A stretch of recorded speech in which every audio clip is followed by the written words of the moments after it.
All right, so Apple launched some new iPads today, and they invited me out to New York to check them out.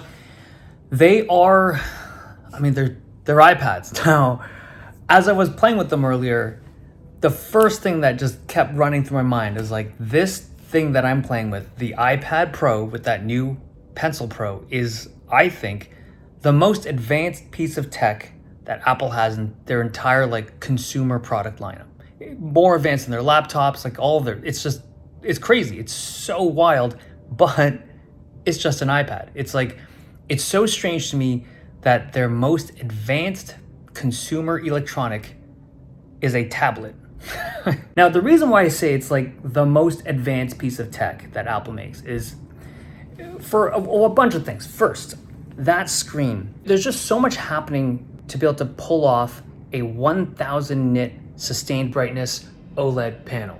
Like, you crank it up to full brightness, full screen, white pixels, that's 1000 nits. It's like all the photons just blasting into your eyes, right? It's super bright. And the way that they've done it is the tech. So first, the OLED is a tandem OLED display. Like, there's two emission layers, so it can get significantly brighter. But to pull that off, you need to have a display driver that can do it in an energy efficient way that doesn't just burn out those pixels. Like, I think if people wanted to, if companies wanted to, anybody can make a 1000 nit display. It's just they would have burn-in issues within hours of using it, right? But Apple's pulled it off.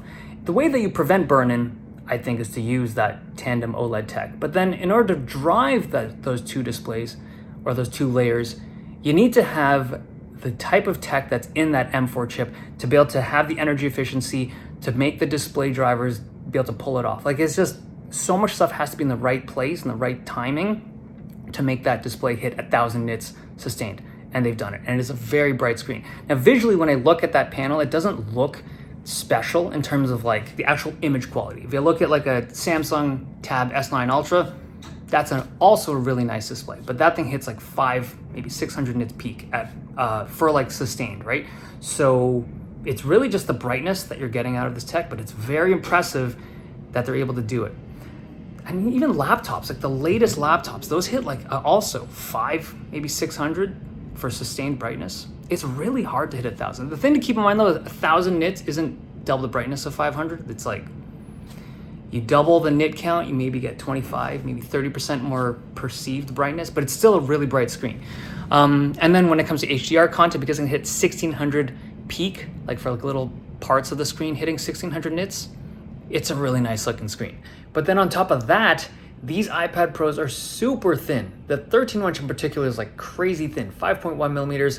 The 11-inch is a little bit thicker, but they're both very thin and light. And then also the M4 chip.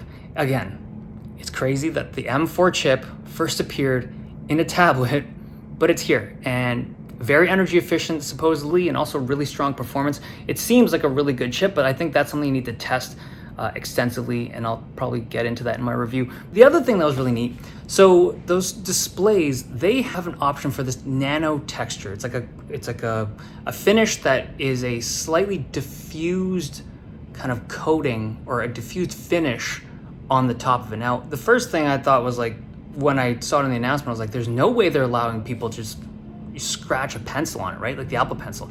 Because they have a coating like that, a kind of matte finish for their studio display and like the XDR display.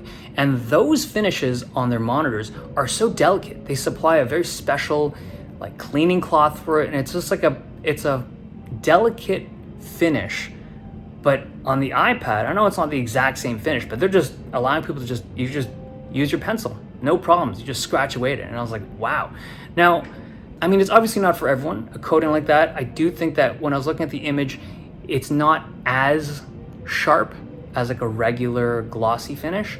But for a lot of people, like you could see in the demo, like in that area where shooting, a lot of overhead lights, the pot lights, and they're just reflecting off these screens like crazy. But on that matte coating or that matte finish is just like a nice reduction in glare. So if that's the kind of work environment that you're in, or if that's just what you're after, they now have that option. Interestingly, it doesn't, like that coating doesn't go around the whole screen. It's only on the display portion itself. Like the bezel, they've kept it uncoated or unfinished. which I think from a design choice is kind of neat, but it's like, I can't really, it's because of the front-facing camera. Because if they put a coating on the camera, you'd be looking at a fuzzy image the whole time. Now, speaking of the cameras, for all of the iPads, the front-facing camera is now mounted on that landscape edge. The other thing I thought was really neat was that pencil. So the new Apple Pencil Pro. The most interesting thing to me is that new squeeze capability. Like you can squeeze it as a gesture, and now it can pull up a menu in certain apps. So the developers have to do it. Like they have to implement that API so that when you squeeze it, you can do certain things in apps. But that brings so much more utility to the Apple Pencil that it couldn't have existed before with like the older versions of the Apple Pencil. Now that haptic bump, there's like a little motor on the inside so that, at certain times it gives you a little bit of a tactile feedback.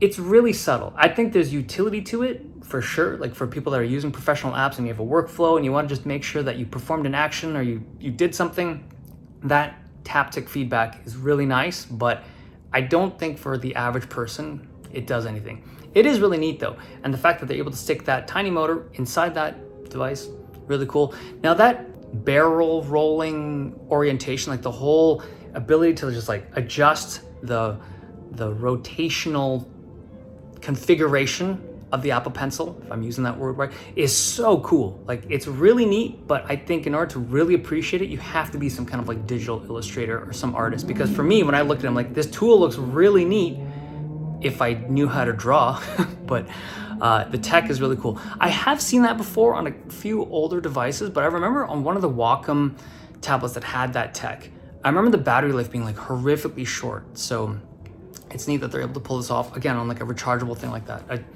It's cool. I don't like that this new Apple Pencil Pro doesn't work with the old iPad Pros. Now they're saying that they changed the charging mechanism on the inside to be able to fit everything, and because of that change, you can no longer charge this new pencil with the old magnetic chargers. Maybe. I hope it's not some kind of like product segregation they're going for, but it still sucks regardless. The other thing, the new keyboards. So the ones that fit on the new iPad Pros, the larger 13-inch one in particular, that one feels just like a regular laptop keyboard. The metal finish and the metal trackpad, it just feels like you would expect like a MacBook to feel. Okay, that basically wraps it up. There's so much stuff, but that'll have to come in the review because I feel a lot of the thoughts I have, I want to kind of test it out and give proper feedback on the actual device. Okay, hope you guys enjoyed this video. It's just a quick first impression of these devices.